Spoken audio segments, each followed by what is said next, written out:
Hey everyone. So tonight is the night before my ride back down to Arcata, California, and I just wanted to say a couple of words before tomorrow's morning trek out. Tomorrow is predicted to be my coldest ride so far. So the high for Eugene tomorrow is supposed to be 31 degrees Fahrenheit. So I've accepted that I'm probably going to be cold for this ride. It's predicted to be in the upper 30s by the time that I hit the coast. When taking the interior route versus the coastal route you'll get like the maritime temperatures, so the ocean will actually act as a buffer to keep temperatures higher up than they would normally be. So even though it doesn't sound like much, 5 degrees feels like a lot, especially when it's so cold.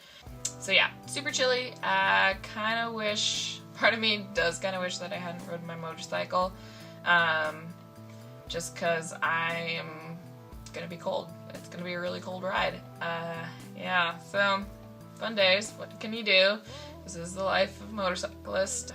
But this makes me look forward to summertime that much more.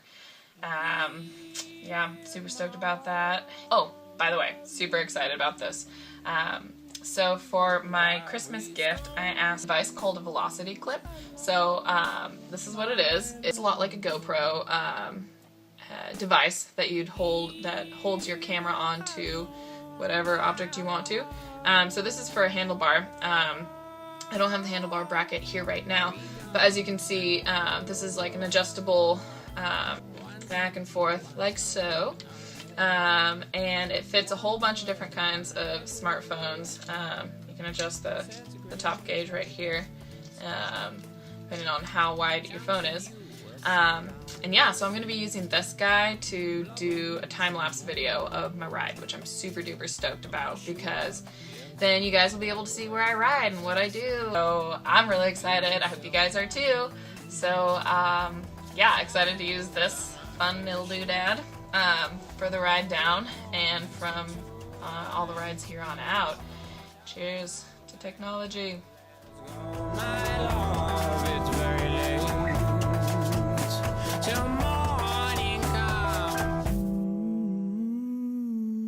Let's desolate.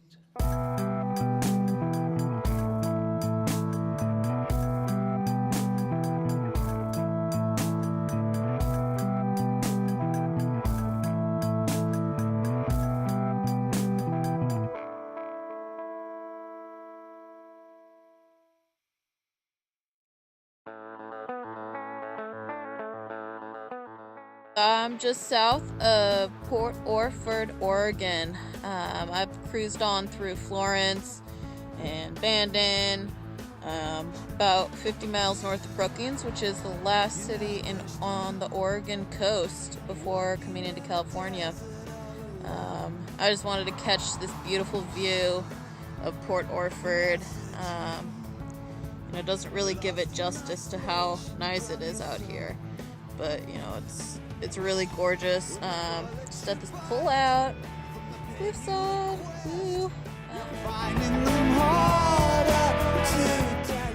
Hey everyone. So I just got back from my motorcycle ride. It's about 7 o'clock at night. So for the ride, it was great riding weather. Other than for the low temperatures, I had a really great time. So as I said earlier, I was going to talk about the first hour and a half of riding. It was 26 degrees Fahrenheit, very chilly. Potential spots of black ice were everywhere. Thankfully, there was no sliding, no slipping, and that was primarily because that I knew that I was going to be running into poor riding conditions. When I went out on the 126, I went out with the idea that I would be taking my time, giving myself a nice easy pace, because there was potential for really poor driving conditions and bad traction. So with that in mind, I was driving about 10 or 15 under my usual speed, and I saw plenty of ice out on the street. I had to be really aware of how my riding technique was for those parts. And secondly, because my pace was slower than usual, it gave me a longer reaction time. So when I saw ice ahead of me, it wasn't last minute.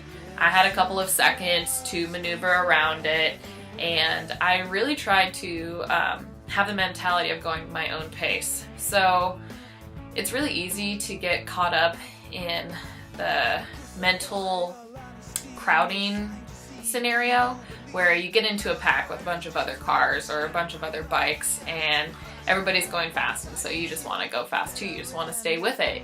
You get very goal oriented, and I found that to really take away a lot of the joy for me. I tend to get more stressed out and more anxious about getting somewhere, and instead of really taking a step back and enjoying the ride for what it is.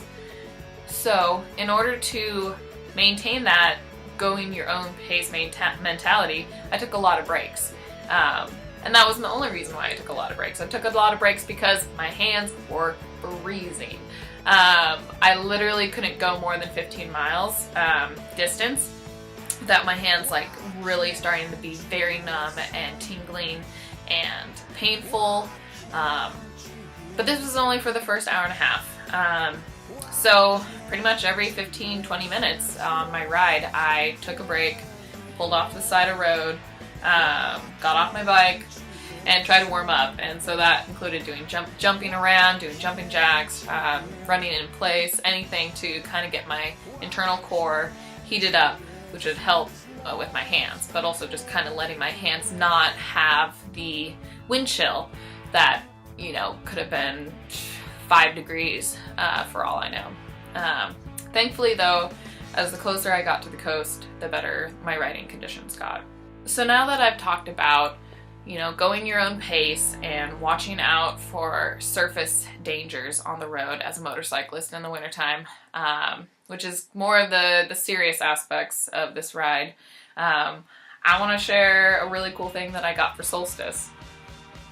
So I've been reading the Song of Ice and Fire series during this last summer of 2014, and really enjoyed it. It's a great fiction-based series that's kind of not quite semi-historic, but definitely in a certain genre of time, maybe the Bronze Age per se. Anywho, so I finished the whole series, and I asked my parents to get me the history of Ice and Fire. I was really stoked about this book. I heard about it through the grapevine on the internet, and I heard that it was going to be really cool. It was going to tell a lot of the histories of the backstories that the author, George Martin, never gets a chance to talk about. Not only that, it's got tons of really cool illustrations. So, I don't know if you guys can see this. That's Dragonstone. If you've read the books, then you'll know. There's just like so many pretty pictures. And they're all like illustrations, and it goes into each main family's history, and it's got tons of maps, which I love. I love being able to reference locations. Like here, it talks about the Reach, which is like one of the most fertile areas of Westeros. Yeah, I'm really stoked about this book. I kind of even like the feel of it. It's kind of squishy. It doesn't feel like your normal hardcover. Like, almost smells like leather bound, rich mahogany books. If anybody gets that joke. Anywho, so props to George Martin for writing this, along with 2 of his big fans that helped out on the construction and the fleshing out of getting the blueprints for this book, and double checking all the facts and whatnot. So if you guys are interested, you should check yourself out a copy, and by check out I mean buy, because they're pretty dope. Anywho, I hope you guys had a great break yourselves. I'm really enjoying doing these vlogs, video blogs, and sharing what it's like to motorcycle.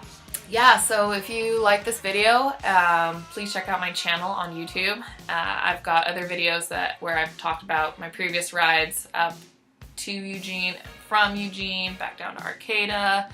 Let me know what you think in the comments below. I hope you enjoyed this one, and hope you guys have a great night.